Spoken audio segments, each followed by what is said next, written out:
सविता रमेश फिरोदिया प्रशालेचा वार्षिक स्नेहसंमेलन संपन्न। प्रत्येकाच्या जीवनाला आकार देण्याचे काम हे शाळेतून होत असते। एक सुजाण नागरिक ते मोठ्या पदावरील व्यक्ती घडविण्यात शाळेचा सर्वात मोठा वाटा असतो। शाळेतून बाहेर पडल्यानंतर प्रत्येकाच्या वाटा वेगळ्या होत असतात। कोणी अधिकारी, कर्मचारी, व्यापारी, समाजसेवक, राजकारणी होतो। परंतु मनुष्य कितीही मोठा झाला तरी त्याची शाळेशी नाळ कायम जोडलेली असते। शाळेतील दिवस जीवनातील अनमोल पुंजी असते। त्यामुळे शाळेतून मिळालेले ज्ञान व संस्कार हे आपल्याला आयुष्यभर उपयोगी पडत असते। त्यामुळे विद्यार्थ्यांनी शालेय जीवनाचा आनंद घ्यावा। विद्यार्थ्यांनी वाचनाची सवय अंगीकृत करावी। वाचन संस्कृती वाढविण्यासाठी वेगवेगळी पुस्तके, कथासंग्रह याचे वाचन करावे। शिक्षकांनी सांगितलेल्या गोष्टी आपल्या आचरणात आणाव्यात। सध्याच्या युगात मुलांना मोबाईलचे व्यसन लागले आहे। त्यासाठी अगोदर पालकांनी मोबाईल वापरणे कमी करावे, म्हणजे आपला पाल्य मुलगा त्याचे आचरण करेल। त्यासाठी मुलांना मैदानाची सवय लावावी। सविता रमेश फिरोदिया प्रशालेच्या वतीने विद्यार्थ्यांच्या सर्वांगीण विकासासाठी चांगले उपक्रम राबवत आहे। त्याचा फायदा विद्यार्थ्यांनी घ्यावा, असे प्रतिपादन आकाशवाणी केंद्राचे प्रसारण अधिकारी सुदाम बटुळे यांनी केले। किती विद्यार्थ्यांनी आकाशवाणी केंद्र पाहिलं आपल्या एरियामध्ये? किती विद्यार्थ्यांनी पाहिलंय? पालकांनी किती लोकांनी पाहिलंय? कोणीच नाही पाहिलं।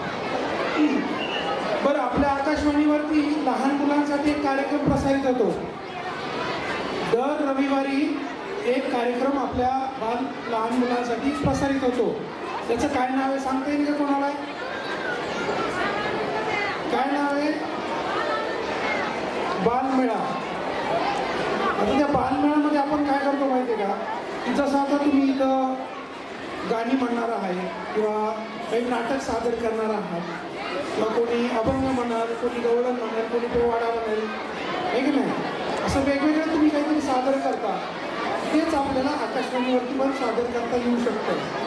आपल्या शाळेच्या माध्यमातून आपले विद्यार्थी आकाशवाणीमध्ये येतात, जिल्ह्याच्या कानाकोपऱ्यामधून, आणि त्या ठिकाणी त्या गाण्यांचं, त्या नाटकांचं आपण रेकॉर्डिंग करतो, आणि ते रेकॉर्डिंग आपण आकाशवाणीहून प्रत्येक रविवारी सकाळी 8:40 प्रसारित करतो।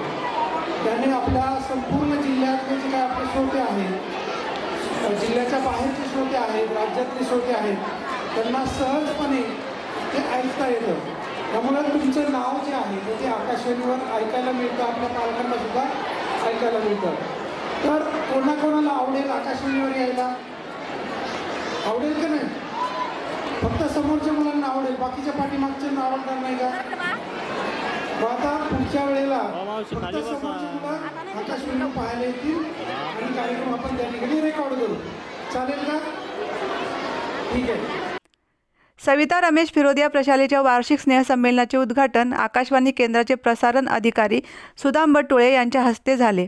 या प्रसंगी उद्योजक राजमलजी चंगेडिया, जैन ओसवाल, पतसंस्थांचे संचालक संतोष गांधी, संस्थेचे अध्यक्ष दिलीप गुंदेचा, उपाध्यक्ष दशरथ खोसे, सहसचिव राजेश झालानी, शिवनारायण वर्मा, रश्मी येवलेकर, वसंतराव कराडकर, बन्सी नन्नवरे, सचिन डागा, विजय गुंदेचा, विनोद कटारिया, देवीदास खाडे, बाळकृष्ण पात्रे, कांचन गावडे, रुक्मणी नन्नवरे, श्रीमती सांगळे, श्रीमती कोलपेक, मीनाताई सत्रे, प्राचार्य दत्तात्रय कसबे, मुख्याध्यापिका योगिता गांधी आदी उपस्थित होते। आज समाजात आपण पाहतो की ज्याचा बाप धनवान त्याचा मुलगा गुणवान, अशी परिस्थिती समाजामध्ये। परंतु ह्या विश्वस्तांनी आणि या शिक्षकांनी गोरगरिबांची मुलं मोठी केलेली, नवरत्न या ठिकाणी खऱ्या अर्थानं तयार केलेली, आणि म्हणून या शाळेची शाळा मोठी व्हावी ही नगरकरांची इच्छा आहे। आम्हालाही बऱ्याच ठिकाणी बोलवते, शाळेच्या दारात कचरा कुंडी होती, कोणी उतऱ्या बांधल्या होत्या, प्रत्येक ठिकाणी आम्ही तिथे गेलो, ही आमची शाळा आहे हे आम्हाला असं मनापासून वाटते, आणि म्हणून ही शाळा मोठी झालेली आहे, याच्यात सगळ्यांचे हात लागलेले, ही मुलं सुद्धा मोठी झालेली आहेत। या मुलांमधून आता सरांनी सांगितलं, कटरे सरांनी, कुणी IPS अधिकारी झाले, कुणी म्हणजे पोलीस अधिकारी झाले, कोण माझ्यासारखा पुढारी झाला, कोण नगरसेवक झालाय, असे रत्न अनेक या ठिकाणी या शाळेने संस्कार केल्यामुळं या ठिकाणी खऱ्या अर्थाने झालेले आहेत। मी जाता जाता एकच गोष्ट सांगू, तुम्हाला जर तुमच्या दारात एखादा ज्योतिषी आला आणि तो म्हणला तुमचा हात दाखवा, काय करताल तुम्ही? हात दाखवताल का? दाखवताल का हात? कोणीच काय बोलायला तयार नाही। ज्योतिषी आला ना, हातात दारात आला तुमच्या आणि हात दाखवा, एका विद्यार्थ्याच्या घरी ज्योतिषी आला आणि त्या विद्यार्थ्याला त्या ज्योतिषाने विचारलं तुझा हात दाखव. त्याच्या आई वडिलांनी सांगितलं की हे पोरगं आमचं नाही तुकार आहे, शाळेत शिकत नाही, घरात शिकत नाही, याचा हात दाखवायचा. ते ज्योतिषाने त्याला सांगितलं, हात बघितल्यावर तो म्हणला हे मुलगा एकदम बोगस आहे. तुमच्या शब्दात हे पुढं शिकणार नाही, याचं काहीच होणार नाही, याला हाकलून द्या. तर तो विद्यार्थी घरात गेला, चाकू आणला, चाकूनी हात कापले, रक्तबंबाळ हाताने त्याला सांगितलं आई वडिलाला ज्योतिषाला की मी शिकून दाखवेल आणि मी या देशाचं काहीतरी करील. तो होता व्याकरणकार पाणिनी. अशी जिद्द जर तुम्ही दाखवली तर तुमच्यातूनही मोठे लोक होऊ शकतात. दाखवण्यासाठी तिथे घेतले त्यांनी सगळ्या विद्यार्थ्यांनी सूचना केली त्यांनी शांत बसायला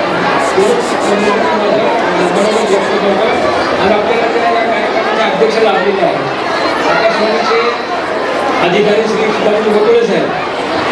एकेकाळी लाखो करोड लोकांचा जो जीव होता आकाशवाणीचा ते आज अध्यक्ष आपल्याला लाभलेले आहेत.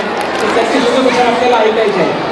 दुसरं या प्रत्येक ठिकाणी इथं जो विद्यार्थी आहे तो सगळ्या विद्यार्थी काही सगळे डॉक्टर किंवा कलेक्टर किंवा होणार नाही, परंतु एक चांगला विद्यार्थी या शाळेतून निश्चित निघेल.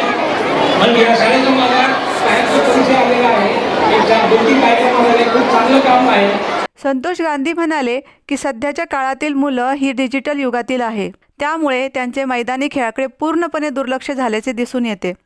मुलांचे पालक मुलाच्या प्रत्येक इच्छा पूर्ण करतात, त्यामुळे मुलंही खूप हट्टी बनतात आणि जर पालकांनी त्यांना पाहिजे ते दिले नाही तर मुलं नाराज होतात.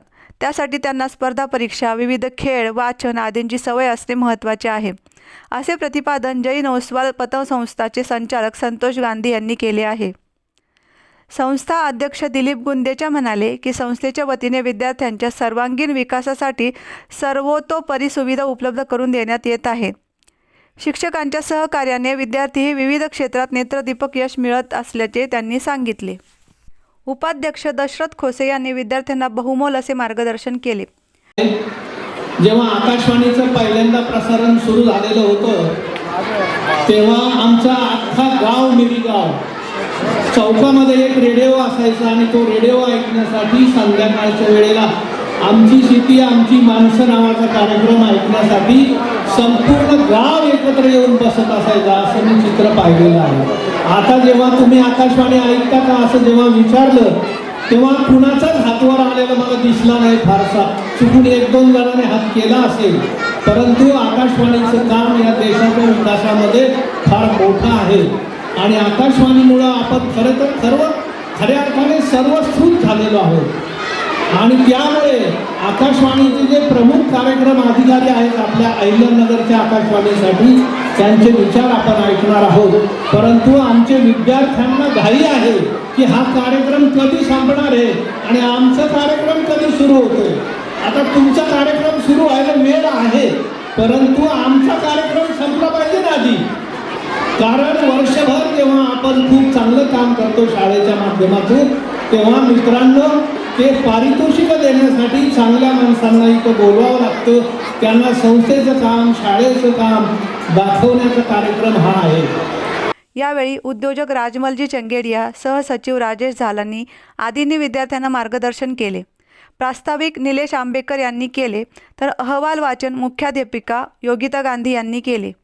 यावेळी सेवानिवृत्ती मुख्याध्यापिका कै शांताबाई रतिलाल कासवा यांच्या नावाने दिला जाणारा आदर्श शिक्षक पुरस्कार निर्मला जगताप यांना देण्यात आला.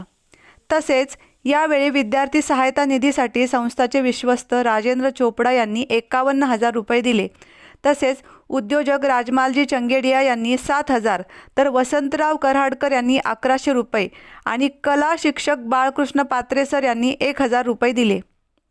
सूत्रसंचालन जालिंदर भाकरे व जयश्री कोदे यांनी केले तर विविध गुणदर्शन सोहळ्याचे सूत्रसंचालन गोरे सर व श्रीमती खराडे यांनी केले. तर आभार श्रीमती जयश्री कोदे यांनी मानले. मान्यवरांच्या हस्ते गुणवंत विद्यार्थी यांचा गौरव करण्यात आला तर विद्यार्थ्यांनी विविध गुणदर्शन कार्यक्रम सादर केले.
प्रतिनिधी दीपक कासवा।